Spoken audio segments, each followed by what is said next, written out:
Welcome back to A-Star Science for our GCSE Must Know Chemistry series. Today we're going to look at half equations, a very important topic that many students seem to find quite challenging, but I promise if you use my method to understanding half equations, it's going to become much simpler.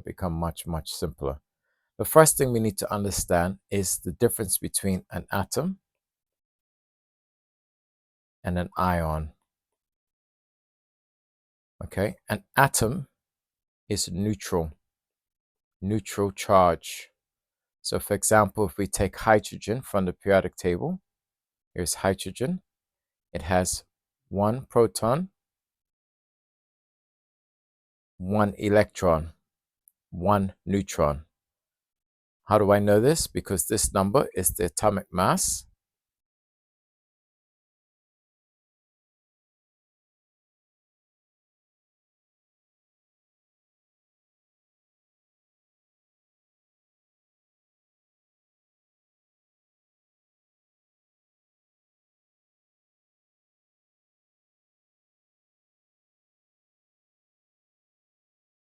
Welcome back to A-Star Science for our GCSE Must Know Chemistry series.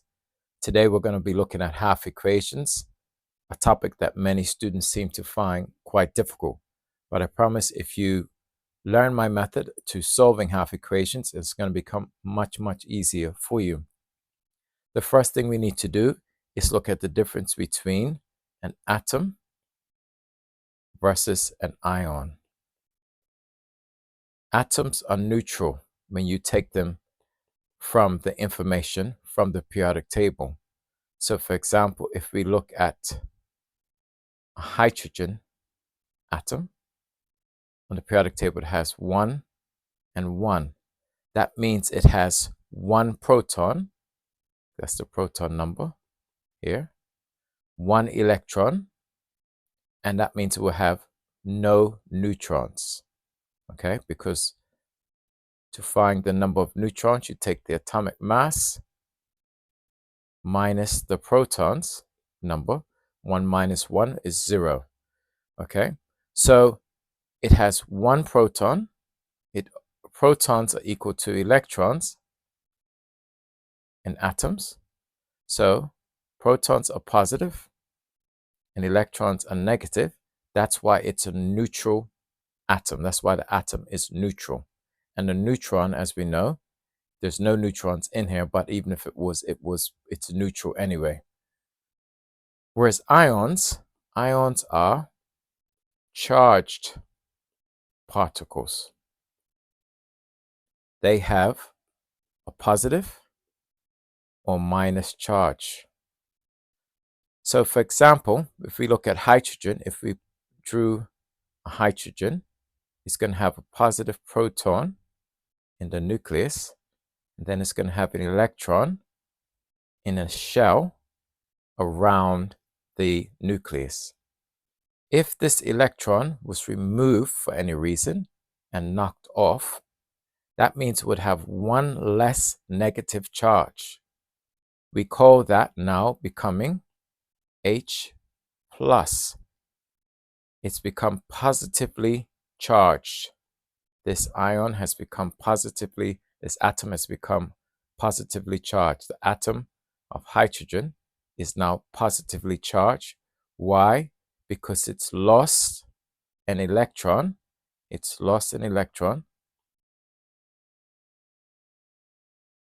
do that correctly. It's lost an electron. And so by losing an electron, it's now one less negative, and that makes it one more positive. So atoms versus ions. Now, what does this have to do with half equations? Well, half equation is simply how a neutral atom becomes a charged particle. So let's take a look at that now. Let's just clear the board.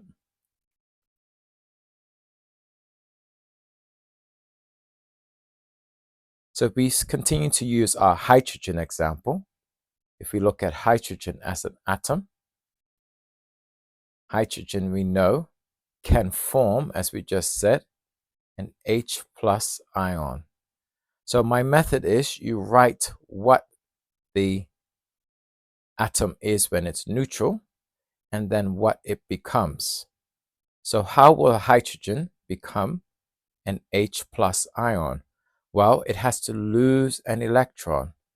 So here it's lost an electron. Why do I say it's lost even though I'm writing a positive? Because it's on this side of the products. It was neutral charge here.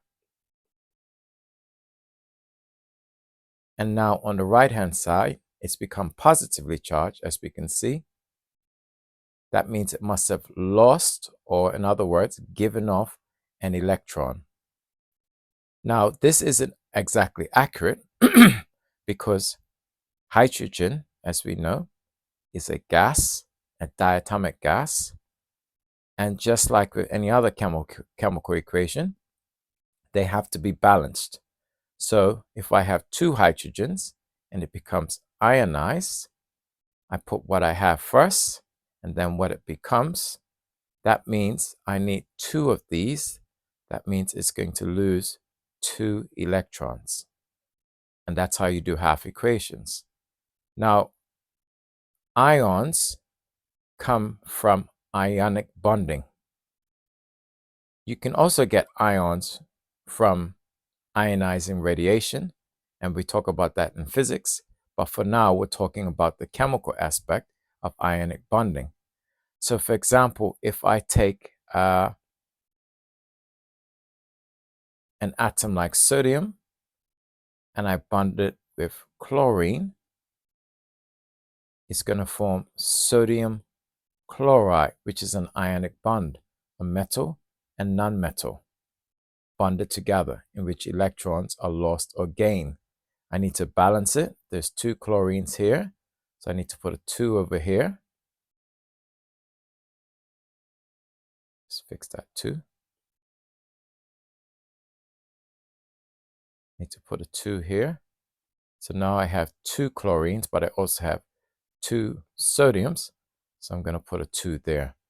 Now, we know from the periodic table that sodium is in group 1, okay? And chlorine is in group 7. So on this side, sodium is a neutral atom and chlorine is a neutral molecule. But on this side, they form an ionic bond. Sodium is +1. I know this because it's in group 1 on the periodic table. And chlorine is -1 because they have to cancel each other out. So let's see if we can do the half equation for sodium first. Sodium is going to become sodium 1 plus. How does sodium become plus? Remember, my method is to write out the neutral atom, then write what it becomes. How does sodium become positively charged? It must lose an electron. If we look at the chlorine is neutral and forms a minus charge. That must mean the chlorine must gain an electron, which we can put on this side. And now that will give the chlorine a minus charge. To be most accurate, we should balance that though, because chlorine is diatomic, just like hydrogen was in our previous example. That means we're going to need two electrons. That means it's going to form 2 ions of chlorine. And you can see if we actually combine these two together, this is a bit more advanced, but if we combine these two together, the top and the bottom, there were actually 2 sodiums. That means there's 2 sodiums on that side and 2 electrons on that side. And combine those two together by canceling these out, adding those together, we actually would get what's called the ionic equation, which is the subject of another video. Na plus Cl2 yields 2Na plus 2Cl minus. I don't want to focus too much on that. Right now, we're focusing on ionic equations. Let's try, sorry, half equations. Let's try one more. Let's just clear that. So if we try one more, let's look at this compound, iron oxide. And let's look at writing the half equations for iron oxide. So iron would have bonded with oxygen to yield iron oxide. I need to balance that. So there's two irons here.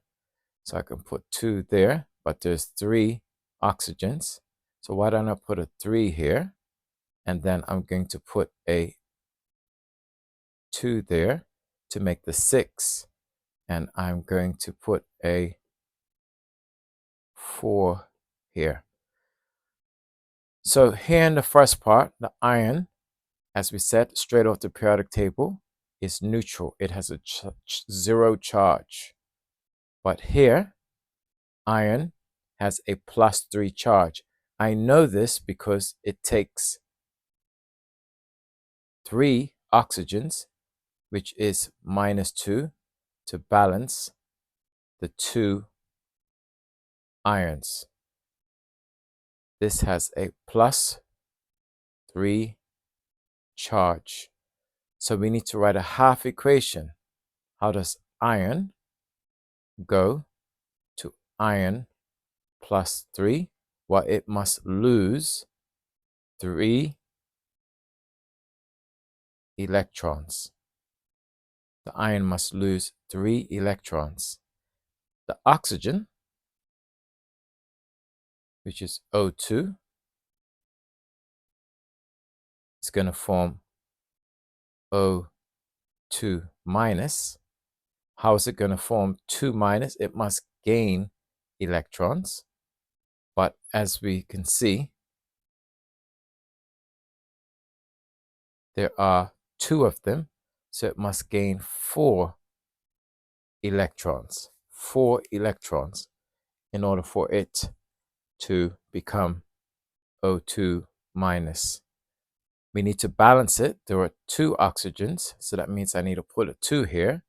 And as we can see, 2 times 2 minus will get me 4 E minus. So this is also correct. Technically, the iron, as you see at the top, has 4 of these. So we should put a 4 in front of here. And 4 times 3 would equal, let's count it out, 12 electrons. That's the more advanced one. And if we were to balance that out, we were to cancel that out, we would end up with our original equation. But for now, I'm just focusing on how to write half equations. Let's take a quick check, knowledge summary check. How do we write a half equation? If we start with iron 3 plus, pardon me, we start with the neutral iron and we want to go to iron 3 plus, then it has to lose 3 electrons. You always start with the neutral atom and then to what it becomes. And then you either lose or gain electrons. That's what ionic equations are. If we wanted to do oxygen, O2, let's write that properly, O2, and oxygen forms O2 minus. How? Well, it's going to gain 2 electrons, but we know that there are 2 of these, so that must mean it's going to gain 4, because 2 times 2 is 4. That is my foolproof way of writing half equations.